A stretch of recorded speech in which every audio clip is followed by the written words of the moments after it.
अभी भी वो जगह खाली है, मस्जिद की जगह अभी भी खाली है। बाबरी मस्जिद पे कुछ नहीं बना है।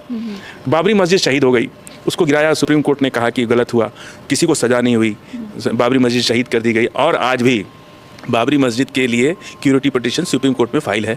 और हमने कहा कि भाई आप 60 एकड़ ज़मीन ले लो, बगल में मंदिर बना लो अपनी। तब ये लोग कहते थे कि बीच वाले गुंबद की जगह चाहिए हमको, क्योंकि भगवान राम वहीं पैदा हुए और मस्जिद वाली जगह ही चाहिए। इतना जिद था इनको कि नहीं, हमको मस्जिद वाली जगह ही चाहिए।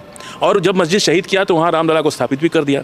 अब रामलला को उठा के तो अपने ओरिजिनल मंदिर में ले जा रहे हैं, 3 किलोमीटर दूर जो बन रहा है। तो हम लोग की डिमांड है कि भाई मस्जिद की 1 एकड़ ज़मीन जो है, 1.25 एकड़, वो हमको दे दिया जाए। हम लोग छोटी सी मस्जिद बना लें, बगल में मुस्लिम आबादी भी है, तो कोई दिक्कत नहीं। मंदिर वहाँ से 3 किलोमीटर दूर बन रहा है, तो हम लोग को कोई दिक्कत नहीं है। हम लोग को या सरकार मोदी जी की है, जब वो मंदिर बना ही नहीं रहे, उस पर बाबरी मस्जिद पर जब मंदिर बन ही नहीं रहा है, तो हम तो यही उम्मीद कर रहे हैं कि वो अरब के अच्छे दोस्त हैं, दुनिया भर के मुसलमानों की बात करते हैं। तो भारत के मुसलमानों को लड़ाई किस चीज़ की हुई जब मंदिर वही नहीं बन रहा? ये तो बीजेपी बताएगी ना। हम लोग तो उस वक्त यही जानते थे कि मस्जिद पे ही मंदिर बन रहा है। नमस्कार, स्वागत है आपका मेरे चैनल पर। मैं निशा झा। इस वक्त हमारे साथ बातचीत करने के लिए मुस्लिम स्कॉलर फजील अहमद जी हैं, इनसे बातचीत करेंगे। जिस तरीके से आप लोग देख रहे हैं, 22 जनवरी अयोध्या में राम मंदिर का शिलान्यास हो रहा है, प्राण प्रतिष्ठा हो रहा है। नरेंद्र मोदी खुद वहाँ पे जाके प्राण प्रतिष्ठा करने वाले हैं। तो फजील अहमद जी से बातचीत कर लेते हैं। तो सर, आप कैसे देख रहे हैं, वहाँ राम मंदिर बन रहा है, जो फैसला आया, राम मंदिर बनने वाला है, 22 जनवरी को प्राण प्रतिष्ठा होने वाला है, आप लोग कैसे देखते हैं? देखिए, बात कोई भी बात की बहुत खुशी की बात है। मंदिर इस देश में लाखों मंदिर हैं, कोई नई बात थोड़ी है, और आगे भी बनते रहेंगे। इस मंदिर से किसी को कोई दुख नहीं है, बल्कि और खुशी है। मंदिर बनना चाहिए। लेकिन जब कोई राजनीतिक व्यक्ति किसी धार्मिक काम में जाता है ना, तो विवाद भी उसके साथ जाता है, क्योंकि राजनीति में पक्ष और विपक्ष दोनों होता है। धर्म में पक्ष विपक्ष नहीं होता है। धर्म में भक्त और शक्ति होती है, माने भक्ति और शक्ति होती है। शक्ति ईश्वर की और भक्ति अपने बंदे की। लेकिन जब भक्ति और शक्ति के बीच में जब कोई राजनीतिक व्यक्ति घुसता है, तो राजनीति के आदमी के साथ विवाद उसका दोस्त होता है। वो जहाँ भी जाता है, अच्छा भी करेगा, बुरा भी करेगा। तो राजनीतिक व्यक्ति जब जाता है, इस देश में धर्माचार्य हैं, सब लोग हैं, तो उन लोगों को इस सब कामों में आगे आना चाहिए। प्रधानमंत्री इस देश के व्यवस्था चलाने के लिए हैं, देश के पार्लियामेंट, देश की संस्था को चलाने के लिए, जनता के लिए हैं। वो धार्मिक कार्य के लिए थोड़े हैं। और आप पूरा हमारा संविधान कहता है कि हम धर्मनिरपेक्ष हैं, वो सबके हैं।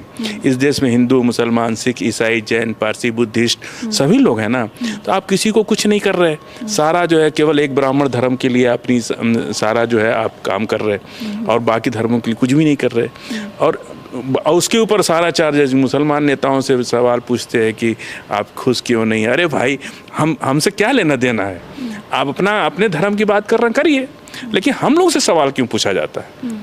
बाबरी मस्जिद शहीद हो गई, उसको गिराया, सुप्रीम कोर्ट ने कहा कि गलत हुआ, किसी को सज़ा नहीं हुई, बाबरी मस्जिद शहीद कर दी गई। और आज भी बाबरी मस्जिद के लिए क्यूरिटी पिटीशन सुप्रीम कोर्ट में फाइल है। और बाबरी मस्जिद पे तो मंदिर बन भी नहीं रहा है, वहाँ से 3 किलोमीटर दूर बन रहा है।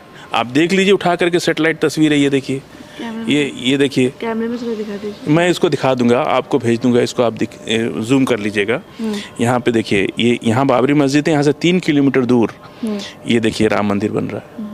तो हमें तो ये उम्मीद है कि कल सुप्रीम कोर्ट हमारी क्यूरिटी पिटीशन पर हमको वापस दे सकते हैं। या सरकार मोदी जी की है, जब वो मंदिर बना ही नहीं रहे, उस पर बाबरी मस्जिद पर जब मंदिर बन ही नहीं रहा है, तो हम तो यही उम्मीद कर रहे हैं कि वो अरब के अच्छे दोस्त हैं, दुनिया भर के मुसलमानों की बात करते हैं। तो भारत के मुसलमानों को लड़ाई किस चीज़ की हुई जब मंदिर वही नहीं बन रहा? ये तो बीजेपी बताएगी ना।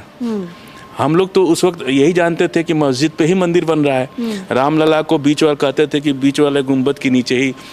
हम देखिए, पूरी कहानी आपको बताया। अयोध्या एक्ट बना, पास हुआ नरसिम्हा राव जब प्रधानमंत्री थे इस देश के, तब उन्होंने 93 में अयोध्या एक्ट में 60 एकड़ जमीन राम जन्मभूमि के लिए दिया, मंदिर बनाने के लिए। बाकायदा देश में संविधान में बिल पास है, और 60 एकड़ जमीन दिया। उसी 60 एकड़ पर ये मंदिर बन रहा है, अभी जो मंदिर बन रहा है। और नरसिम्हा राव के टाइम में दिए हुए 60 एकड़ जमीन को पे ही राम मंदिर बन रहा है। और उस 60 एकड़ में चूंकि मामला सुप्रीम कोर्ट में विवाद था, इसलिए उसको अलग रख दिया गया था। तो बाद में सुप्रीम कोर्ट ने भी ये दे दिया। और जब मस्जिद शहीद हुआ, उस वक्त इन लोगों ने रात को आनन फानन में कहा कि हमको, तब सर नरसिम्हा राव के समय चंद्रशेखर जी थे, सारे लोग थे, अटल बिहारी वाजपेयी जी थे, सब ने कहा कि भाई आप 60 एकड़ ज़मीन ले लो, बगल में मंदिर बना लो अपनी। तब ये लोग कहते थे कि बीच वाले गुंबद की जगह चाहिए हमको, क्योंकि भगवान राम वहीं पैदा हुए और मस्जिद वाली जगह ही चाहिए। इतना जिद था इनको कि नहीं, हमको मस्जिद वाली जगह ही चाहिए। और जब मस्जिद शहीद किया तो वहाँ रामलला को स्थापित भी कर दिया। अब रामलला को उठा के तो अपने ओरिजिनल मंदिर में ले जा रहे हैं, 3 किलोमीटर दूर जो बन रहा है। तो अभी भी वो जगह खाली है, मस्जिद की जगह अभी भी खाली है, बाबरी मस्जिद पे कुछ नहीं बना है। तो हम ये उम्मीद करते हैं कि अदालत से भी उम्मीद करते हैं और सरकार से भी उम्मीद करते हैं कि जब आप मस्जिद पे मंदिर नहीं बना रहे, अब वो जगह मस्जिद क्यों गिराया गया जब वहाँ नहीं? अब ये तो सवाल पुराने लोग देंगे। पहले हम लोग तो इस जनरेशन के हैं, हम लोग तो 2023 में जी रहे। घटना तो 1991-89 से पहले से भी शुरू चली आ रही है। तो अब ये तो वो टाइम चला गया और अब उस पर कोई बहस करने का विषय भी नहीं है। हम तो यही चाहते हैं कि मामला सुप्रीम कोर्ट में अभी भी सब जुडिशरी है और सिक्योरिटी पिटीशन फाइल है, और खुद सरकार चाहे तो हम लोग की डिमांड है कि भाई मस्जिद की 1 एकड़ ज़मीन जो है, 1.25 एकड़, वो हमको दे दिया जाए। हम लोग एक छोटी सी मस्जिद बना लें, बगल में मुस्लिम आबादी भी है, तो कोई दिक्कत नहीं। मंदिर वहाँ से 3 किलोमीटर दूर बन रहा है, तो हम लोग को कोई दिक्कत नहीं है। हम लोग को खुशी है राम मंदिर बन रहा है, कोई इसमें आपत्ति हम नहीं कर रहे। लेकिन सर कई लोग ये भी कहते हैं कि राम मंदिर बनने से विपक्ष को बहुत दिक्कत है। फिर आगे ना बात, विपक्ष से क्यों मतलब है? जब राजनीतिक व्यक्ति कोई काम करता है तो मैं कहा ना कि विरोध भी उसके साथ जाता है, क्योंकि राजनीति में विरोध का स्पेस देन होता है। राजनीति में होता है विरोध का, विपक्ष का मतलब होता है। भाई आप क्यों ये बात बोलते हो कि विपक्ष को तकलीफ? आप जो भी करेंगे उसका उल्टा विपक्ष करेगा। अगर कांग्रेस कल शिलान्यास कराया था राम मंदिर का, तो क्या बीजेपी ने विरोध नहीं किया था?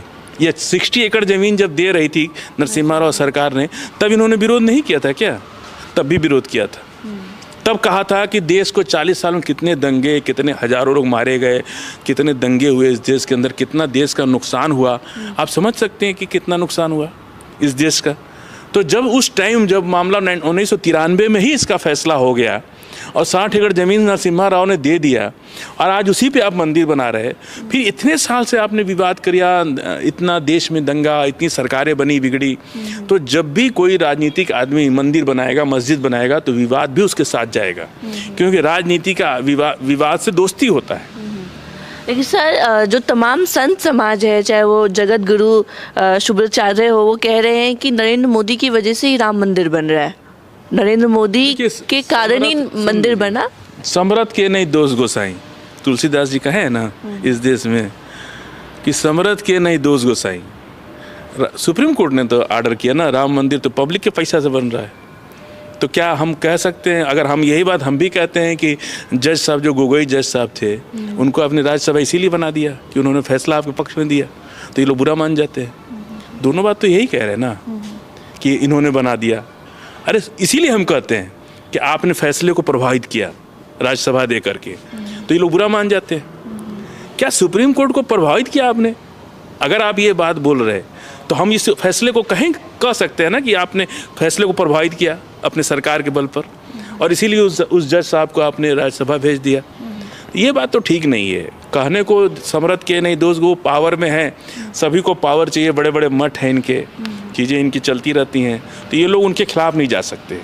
और अपना आइडियोलॉजिकल भी ये जुड़े हुए हैं बीजेपी के साथ। जितने भी हमारे धर्मगुरु है, हिंदू धर्मगुरु, चाहे बाबा हैं, चाहे मठाधीश लोग हैं, चाहे महामंडलेश्वर, जो लोग भी हैं, वो बीजेपी से, चूँकि उनका जातिगत संबंध है, उनकी फेवरेट पार्टी है, तो वो लोग बोल सकते हैं कि। सर एक पोस्टर वायरल हो रहा है सोशल मीडिया पे कि जिसमें नरेंद्र मोदी राम जी का हाथ पकड़ते हुए, एक राम जी का बचपन वाला उनका है, उनका हाथ पकड़ के ले जा रहे हैं, तो उसमें दिखाया जा रहा है कि नरेंद्र मोदी को राम जी से भी बड़ा दिखा दिया गया है। इसको आप कैसे देखते हैं? इस पर हम कुछ नहीं बोलेंगे। यदि कोई अपने को भगवान मान ले तो मुझे लगता है कि इस पर हमारा बोलना ठीक नहीं है, क्यों? भगवान तो, राम तो भगवान है ना, वो सबके हैं ना, आपके नहीं है भगवान, तो आपको नहीं लेके साथ गए जा सकते हैं क्या? ये अगर कोई इस लेवल पर पहुंच जाए तो अपने को भगवान घोषित कर दिया हो, तो कि हम भी उन्हीं के बराबर समकक्ष हैं। तो इस लेवल पर अगर कोई चला जाए तो मैं उस पर कोई टिप्पणी नहीं कर सकता, उसके मानसिकता पर कोई टिप्पणी नहीं कर सकता। और मुझे लगता है कि अगर कोई सोशल मीडिया पर ऐसा चला रहा है तो उसको भी इलाज की ज़रूरत है। सर क्या लग रहा है 2024 में, लगातार विपक्ष कह रहा है कि 2024 में राम मंदिर मुद्दा बनाएगी भाजपा, और इसको भुनाने की कोशिश करेगी और वोट लेने की कोशिश करेगी आम चुनाव में? देखिए, मुद्दा हमेशा राजनीति में बेरोजगारी होता है, भ्रष्टाचार हो। हम नेता से क्या उम्मीद करते हैं? व्यवस्था टैक्स जनता देती है, सरकार पैसा जनता देती है, नेता उसकी व्यवस्था को चलाता है, सरकार हम चुनते हैं अपनी व्यवस्था चलाने के लिए। मुद्दा धर्म नहीं रहेगा, मुद्दा बेरोजगारी है, भ्रष्टाचार है, तरह तरह की समस्याएं देश की बहुत ज़्यादा हैं, लोग बेरोजगार हो रहे, महिलाओं की समस्या, लॉ एंड ऑर्डर की समस्या, किस तरह से आप सोशल मीडिया में उठा के देखिए पुलिस जो है क्या काम करती है, कितना प्रताड़ित कर रही है पब्लिक को, कितना अन्याय हो रहा है देश के अंदर, कहीं कोई सुनवाई नहीं हो रही है, घूसखोरी इतनी बढ़ चुकी है, लोग 5 किलो अनाज पे जिंदा हैं। आप समझ सकते हैं, आप रोज़गार नहीं है लोगों के पास, 80 करोड़ लोगों को आपको 5 किलो अनाज पे जिंदा है वो लोग। जो 5 किलो अनाज मिल रहा है वो आपके खिलाफ बोलेगा तो आप उसका तो 5 किलो अनाज भी छीन लेंगे आप, इसलिए लोग नहीं बोल रहे हैं। और सबसे बड़ा मुद्दा इस देश के अंदर है ईवीएम, कि ईवीएम हटना चाहिए बैलेट पेपर से। और हम तो नरेंद्र मोदी जी को बधाई दे रहे हैं, हम कह रहे हैं कि मोदी जी ईवीएम हटा दीजिए, आप 450 सीट जीतेंगे। ईवीएम रहा तो आप कम सीट जीतेंगे, लेकिन ईवीएम हटा के बैलेट पेपर से अगर चुनाव कराइएगा तो मोदी जी की लोकप्रियता इस देश में इतनी ज़्यादा है कि वो 450 सीट जीतेंगे। चलिए।